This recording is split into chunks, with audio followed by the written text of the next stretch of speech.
Hello and welcome to the course on Basic Electrical Engineering. In this video, I am going to explain EMF equation of a transformer. We know that transformer is having two windings, primary winding and secondary winding.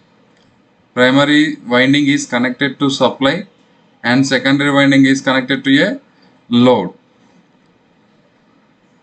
Let V1 be the applied voltage to the primary winding and Im is the current flowing in the primary winding. Now this current sets up magnetic flux in the transformer core. Now, according to Faraday's law of electromagnetic induction, whenever there is change in flux linking with the conductors, EMF is induced. Here, E1 is induced in the primary winding due to change in flux linking with the number of turns N1. Now, the same flux also links the secondary winding also. So here E2 is induced according to Faraday's law of electromagnetic induction. And there is no current flowing through the secondary winding since the secondary winding is not connected to any load. Now I am going to derive EMF equation in a transformer.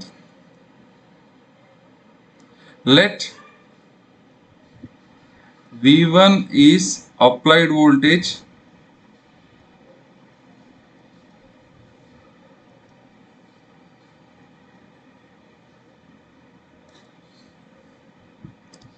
Im is current flowing under no load condition.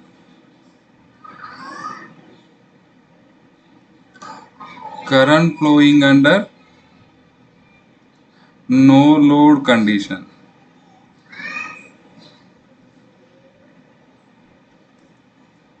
N1 number of turns in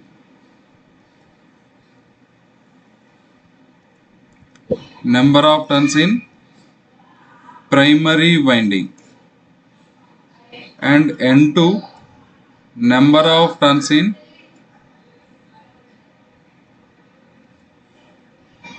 secondary winding.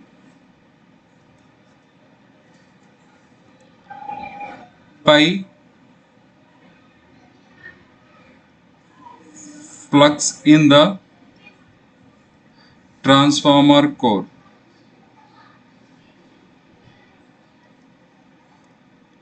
Flux in the transformer core. Now, according to Faraday's law of electromagnetic induction, EMF is induced whenever there is change in flux linking with the primary winding. So here E1 is induced EMF in primary winding. Now the same flux which also links with the secondary winding also. Here also in the secondary winding EMF is induced which is E2. So E2 is induced EMF in secondary winding. The magnitude of induced EMF is given by E1 is equal to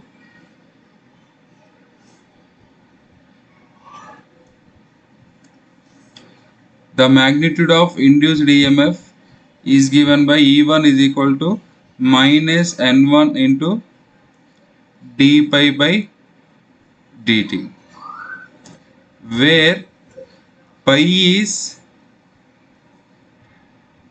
pi m sin omega t.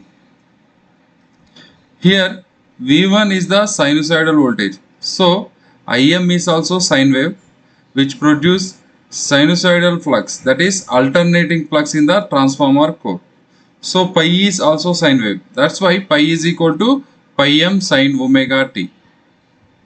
What is pi m? Pi m is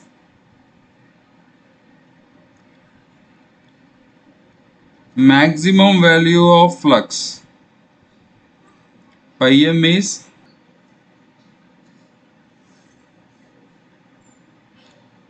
that implies E1 is equal to minus N1 d by dt of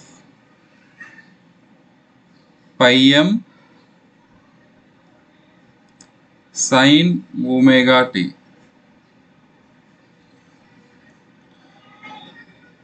So E1 is equal to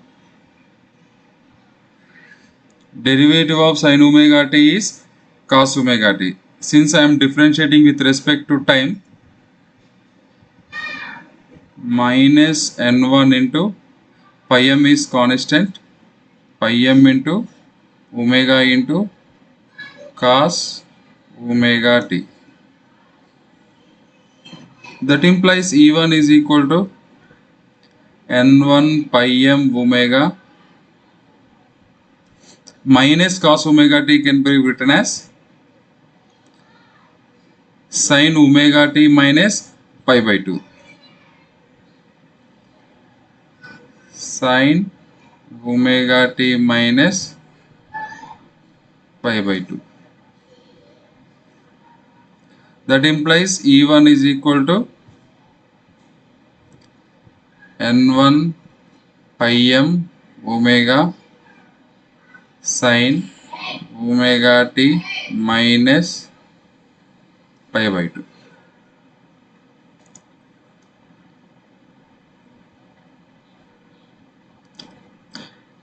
What is Emax here? Emax is equal to n1 pi m omega. n1 pi m omega.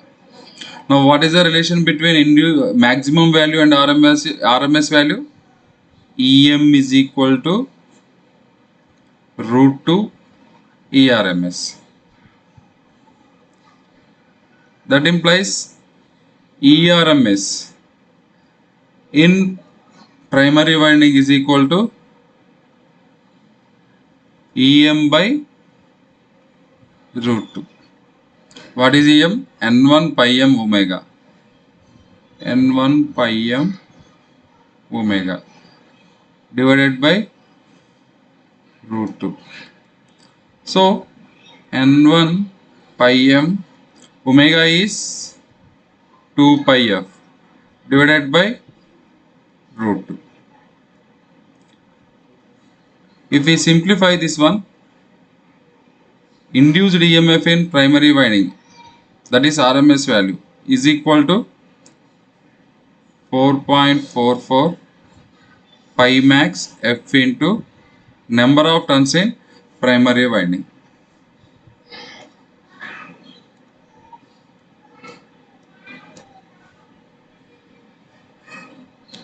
Induced EMF in primary winding is given by this expression, 4.44 pi m into f into number of turns of primary winding.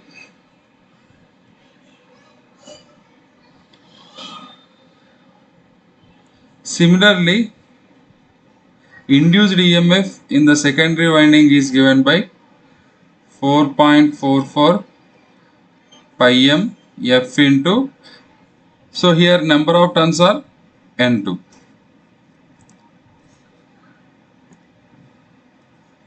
Let this equation is 1 and this equation is 2. That implies if we do 1 by 2,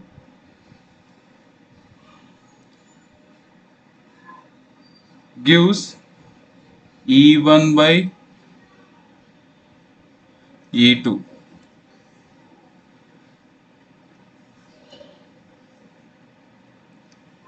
E1 by E2 is equal to N1 by N2.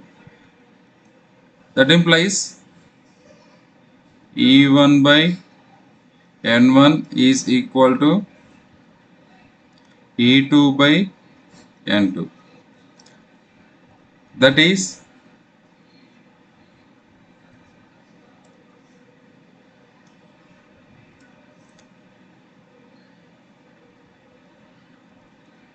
EMF per turn, EMF per turn in primary winding is equal to EMF per turn in secondary winding. E1 by N1 is equal to E2 by N2, which is EMF per turn in primary winding is equal to EMF per turn in secondary winding. Thank you.